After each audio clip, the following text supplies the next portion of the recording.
Hello everyone, welcome back to Comment Made Easy, and I hope you all are doing very well. Before we begin, let me remind my dear students that the contents of this channel are only to supplement your knowledge, not to replace the regular online and offline classes in your institution. So please attend your classes and do not miss them. Also, if you like our contents, please subscribe to our YouTube channel, like the videos, and share these videos with your friends, with your batchmates, with your juniors. Also, if you are a teacher, then with your students. Please follow our Facebook page, and the link will be given in the description. Today, we shall start descriptive epidemiology. Now, this is a long topic on its own, so that is why we shall have a three-part video, and the individual videos will be uploaded on our channel. Descriptive epidemiology is the first phase of an epidemiological investigation. So if you remember, we talked about this earlier. To generate or formulate an hypothesis, that is an assumption, we go for descriptive epidemiology. Then we have to test the hypothesis and then confirm the hypothesis. But first we need to generate an hypothesis, and that is done by descriptive epidemiology. It describes the occurrence of a disease in a population. So it tells us about the problem, the disease, or it can be some other health related events or even death. It gives us the time, place and person distribution of the disease, and can also identify some of the characteristics which may have some association with the disease that we are studying. It answers to questions like what, that means what is the problem, so defining the condition. How many, so it talks about the frequency, that means how many people are being affected, so how many people are having disease or how many people are dying, etc. Then it also tells us about the person distribution, place distribution, and the time distribution. These are the steps in descriptive epidemiology, and we shall discuss individual steps.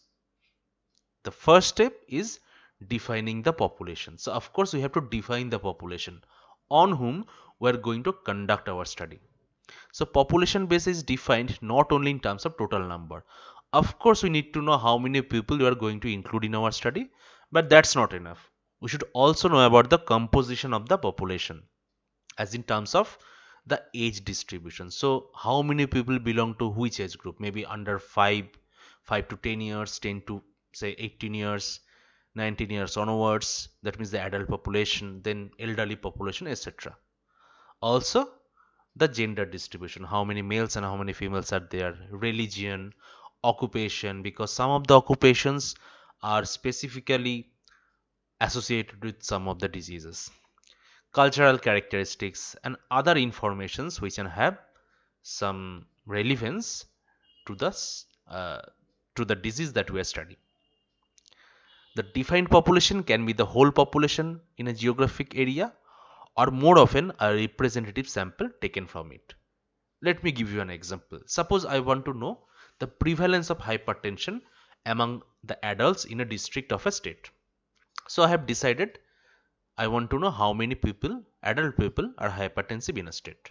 So ideally speaking, I should measure the blood pressure of every adult in a district.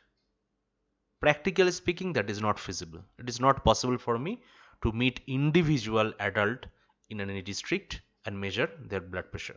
So what I shall do, I shall take a sample, a representative sample, say for maybe about 500 people from the district, and I shall conduct my study on this sample. So I will be measuring the blood pressure of these 500 adults which are my sample. Then whatever is the result, I can extrapolate this result on the larger population. So this is the concept of a sample. So if the whole population is not very big, we can take the whole population and include them in our study. Or if it is a very big population, then we shall take a representative sample from it and we shall conduct our study on that sample. The population chosen should be stable. So the number of people included in our study should be stable. Okay, we do not want anyone migrating into, thus increasing the number of the population, or migrating out, that means they are decreasing the number of people. So it should be ideally stable. population should not be overtly different from other communities in the region.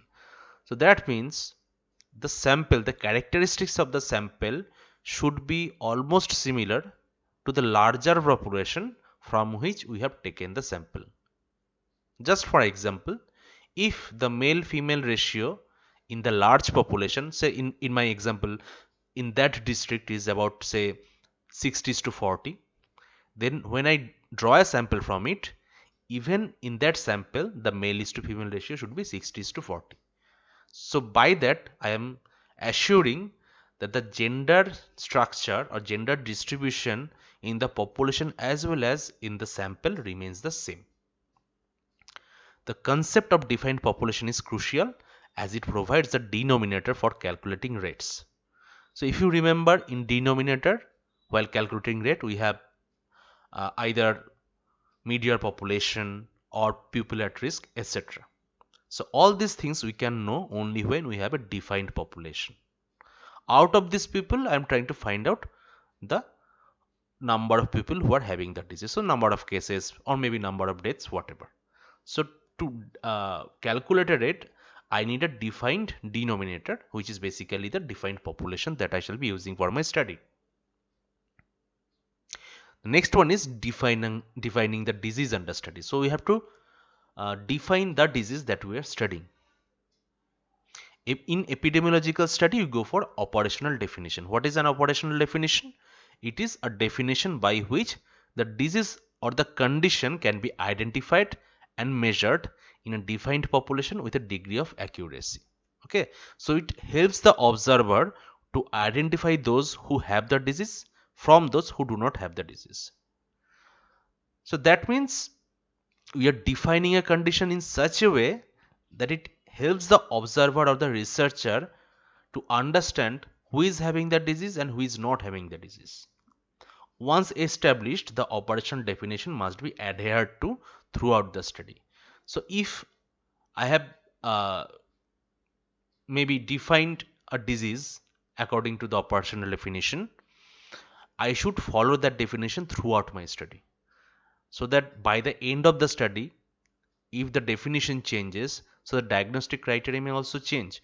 So because of that, those people who were diagnosed to have the disease at the beginning of my study, according to the new definition, they may not be considered as the cases of the disease. So that should not be the case. We should always stick to the operational definition that we have created at the beginning of our study and stick to it till the end of the study. This is an example. Suppose my study is about finding under 5 children with tonsillitis, right? So what is the clinical definition? So this is the generic clinical definition. Tonsillitis is defined as an inflammation of the tonsils caused by infection, usually with Streptococcus pyogenes. Of course, tonsillitis, this itis word means inflammation. So inflammation of the tonsil caused by infection, most commonly Streptococcus pyogenes, which is a bacteria. Now, while conducting an epidemiological investigation, this definition may not be very helpful. That is why we make an operational definition. What is the operational definition here? Tonsillitis would include the presence of enlarged red tonsils with white exudates, which on throat swab culture grow predominantly Streptococcus pyogenes. So if you can see in this definition, this operational definition, we have basically explained what is inflammation here. So if there is an inflammation in the tonsil, it will be enlarged, it can become red in color, and there will be presence of white exudates. So this is much easier for the investigator to find out, right? Also, if there is an exudate or whatever, if you take a swab, throat swab, then probably the culture will show Streptococcus pyogenes or maybe any other bacteria or virus, whatever. So this is the operational definition. The next step is describing the disease, where we try to describe a disease in terms of time, place, and percent distribution. So whether in any particular uh, time of the year we have lot of cases of a disease, or maybe from a particular geographical area there are a lot of cases being reported. So that is place distribution, and percent distribution means certain characteristics of human population which are more associated with occurrence of a disease. Now this time, place and percent distribution is itself a long topic and also one of the most commonly asked long question, also maybe a short note in community medicine theory paper. So that is why I have decided to make a separate part, that is part 2, on time, place and percent distribution of descriptive epidemiology. Next step is the measurement of disease. And from this we have some idea about the amount of disease or disease load in the community in terms of mortality or morbidity. Mortality means death and morbidity means suffering, whatever. So mortality, measurement of mortality is actually very much straightforward. We just have to find out how many people are dying. About morbidity, we can measure morbidity either by incidence or prevalence. Incidence means new cases. So that means we have to follow up a group of people or our study subjects for a defined period of time, and in that given time, how many cases occur. That means when the disease starts, we have to find that number. So every time we have a new case, that is our incidence case. Prevalence means existing case, which can be an old case or even a new case. So if we look at a cross section of a population, that means at any certain or given point of time, if we know how many existing cases are there, okay, so that will give us the prevalent cases, and this is known as cross sectional study. The next step is comparing with known indices. Now this is given as the fifth step in the book of Park, but I have intentionally skipped this particular step. The reason is, if you remember, I already told, and not only that I told, but also it is given in Park and many other standard textbook, that in descriptive studies we have only one group and there is no scope of comparison. So since we have only one group, we do not have two or more groups, then how we are going to compare, right? So comparison is not possible in descriptive epidemiology. So that is why I have skipped this part, because comparison does not occur in descriptive epidemiology. But if you read whatever is written under this heading, you will see they have mentioned about comparing between groups or even comparing between subgroups. So again, you cannot compare in descriptive epidemiology. There can be another interpretation of this title. Let me give my perspective. Suppose you have gone to a village and you have measured the prevalence of diabetes in that village. So suppose there are 100 people and you have found out about 10% prevalence of diabetes is present in that village.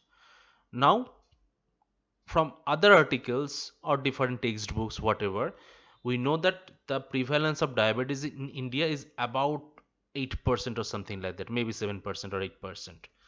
So you can see the prevalence of the diabetes in the study group, that is the village, is 10%, while it is about 7% or 8% in India. So that is a known indices. So you can have some idea, that means you can make a hypothesis that the prevalence of diabetes in that village is higher than the national level. Okay, so we are not comparing between two groups per se, but we are comparing the finding of our study with a known indices, which is in this case the prevalence of diabetes in India, that is available, or you know about this particular information from some kind of publication or maybe some textbook, whatever. So that is why you are not comparing between two groups. So in that sense, this comparison can be done. But again, here I must tell you, please talk to the faculties of your institute and listen to what they say. If they tell you to include this step in descriptive epidemiology, then you should include that, because otherwise your mark may be deducted. But if you ask me, this should not be there, because we do not have two groups or more than two groups, and we cannot compare between the groups. Anyway, so this is a little bit of controversial point. Coming to the fifth step, or if you consider this one as the fifth step, then this should be the sixth step, and this is formulation of hypothesis. So if you remember from previous video, in descriptive epidemiology, we formulate or generate hypothesis. That means after conducting the study, we can generate some idea or assumption. Then we try to test it or confirm it in analytical study or experimental study, whichever is applicable. So a hypothesis is an educated guess and an unproven idea based on observation. So of course, descriptive study is one of the observational studies, right? So that means the researcher observes and then he describes whatever is happening. So after the observation, he can have some idea or he can make some assumption about the disease itself, and maybe he can guess about some of the causes behind that. So since he has formulated this hypothesis after a study which was scientifically followed, this is an educated guess because we cannot prove it yet. All right. It can be accepted or rejected using techniques of analytical or interventional or experimental epidemiology. So that means we need to either accept it or reject it. That can only be done when you do the advanced kind of epidemiological studies, which can be either analytical study like case control cohort study, or maybe interventional or experimental studies like RCT and all. All right. So an epidemiological hypothesis should mention population. That means what kind of people will be affected by the disease, right? Specific cause and expected outcome. So we can have some idea about the causes or exposure behind the disease and what are the outcome from that exposure. Dose response relationship, as in if at different intensity of exposure we can have different outcomes. Also time response relationship, like how much time we should give after exposure for the disease to occur. It's not like immediately after an exposure the disease will occur. It does not occur every time, right? So in some chronic diseases like non-communicable diseases, after exposure to risk factors, a person need years or maybe even decades to develop the disease. So for example, cigarette smoking causes lung cancer. Now this is an incomplete hypothesis. This is not a very good hypothesis because it does not provide much information. An improved formulation will be smoking of 30 to 40 cigarettes per day causes lung cancer in about 10% of smokers after 20 years of exposure. So what is the exposure you're talking about? That is the smoking, or this is the causes, right? 30 to 40 cigarettes per day is basically the dose response relationship. So how many cigarettes one needs to take or inhale or smoke to develop lung cancer. So this is per day, 30 to 40 cigarettes per day causes lung cancer. So this is the expected outcome in 10% of smokers. So it's not like all the smokers who are smoking 30 to 40 cigarettes per day will develop lung cancer. Only 10% of the smokers will develop lung cancer. All right. So this is the population, this one, after 20 years of exposure. So this is about the time response relationship. So as you can see, this is a well formulated hypothesis and it is covering all these things: population, specific cause, expected outcome, dose response relationship, and time response relationship. All right. Now coming to the last part of today's video, that is the uses of descriptive epidemiology. Again, this can be a short note, this can be a part of long question, whatever. Also very frequently we ask our students this thing in their Viva exam. So it helps to know the magnitude of the disease in community. That is the first thing we need to know. How much problem we have in our country or state or any given defined population. So we can know that by different rates and ratios. We can have some incidence and prevalence rates. We can have different morbidity mortality data. So this is possible from descriptive epidemiology. It also helps to know about the distribution of the disease. So it tells us about the time, place, person distribution, which will be discussed in details in our next video. it helps to formulate an etiological hypothesis. So from our study we can have some idea that yes, maybe, just maybe, this exposure or this cause lead to this disease. I will give you an example, very basic example. Again, I have gone to a village, there are 100 people. I have measured their blood pressure, right? And I have seen lot of them are hypertensive. Simultaneously, I have also asked them about their salt intake pattern.